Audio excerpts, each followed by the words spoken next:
ఈ వీడియో చూస్తే జొన్న సంగటి చేయడం ఇంత ఈజీనా అనుకుంటారు.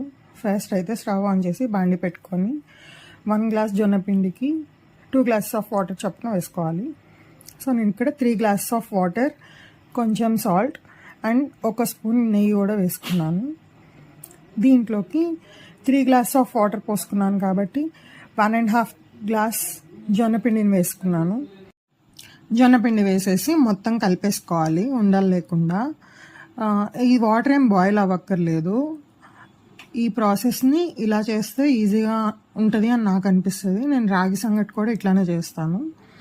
వాటర్ బాయిల్ అయ్యాక వేస్తే నాకు ఉండలు కట్టేస్తుంది అని అనిపిస్తుంది. అందుకని నేను మొత్తం అన్నీ ఫస్టే వేసేసి కలిపేసి ఫస్ట్లో హై ఫ్లేమ్లో పెట్టుకొని దగ్గర పడుతుంది అన్నప్పుడు లో ఫ్లేమ్లో పెట్టుకుంటాను.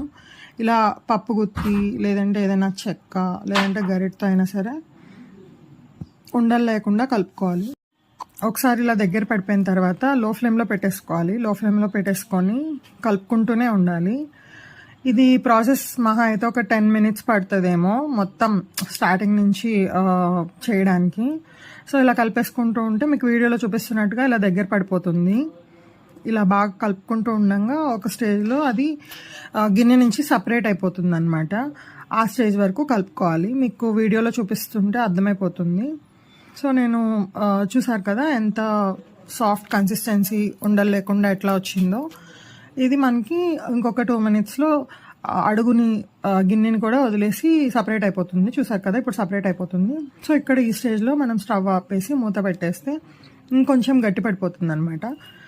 సో నేను ఇలా ఒక 10 మినిట్స్ వదిలేసిన తర్వాత చూస్తే ఇట్లా ఉంది. దీన్ని ఒక గిన్నెలోకి తీసుకొని దాంట్లో కొంచెం నెయ్యి వేసి ఈ సంగటిని వేసేసి మీకు వీలైతే చేత్తో కూడా చేసుకోవచ్చు. నేను ఇలా గిన్నెలో వేసేసుకొని ఇలా టాస్ చేస్తే మనకి సంగటి ముద్దలాగా రెడీ అయిపోతుంది. ఇలా నేనైతే సింపుల్గా చేసేస్తాను. జొన్న సంగటి కానీ రాగి సంగటి కానీ ఇదే ప్రాసెస్లో చేస్తాను. ఎవరికైనా యూజ్ అవుతుందని చెప్పేసి షేర్ చేస్తున్నాను. జొన్న సంగటి జొన్నలు అనేది హెల్త్కి చాలా మంచిది కదా. సో నేనైతే ఈ జొన్న సంగటిలో టమాటో పచ్చడి, కొంచెం అప్పడాలు వేసుకొని తిన్నాను. ఆ తర్వాత ఉలవచారు కూడా వేసుకొని తిన్నాను. దీన్ని నాన్ వెజ్ కర్రీస్తో కూడా బాగుంటుంది. ఏదైనా మంచి కారం పచ్చడి లేదంటే నాటుకోడి అలా దేంతో అయినా కాంబినేషన్ బాగుంటుంది. ఇలా ఎప్పుడైనా జొన్న సంగటి కానీ రాగి సంగటి కానీ చేయాలంటే ఇలా సింపుల్గా ట్రై చేయండి. Thank you for watching. Bye.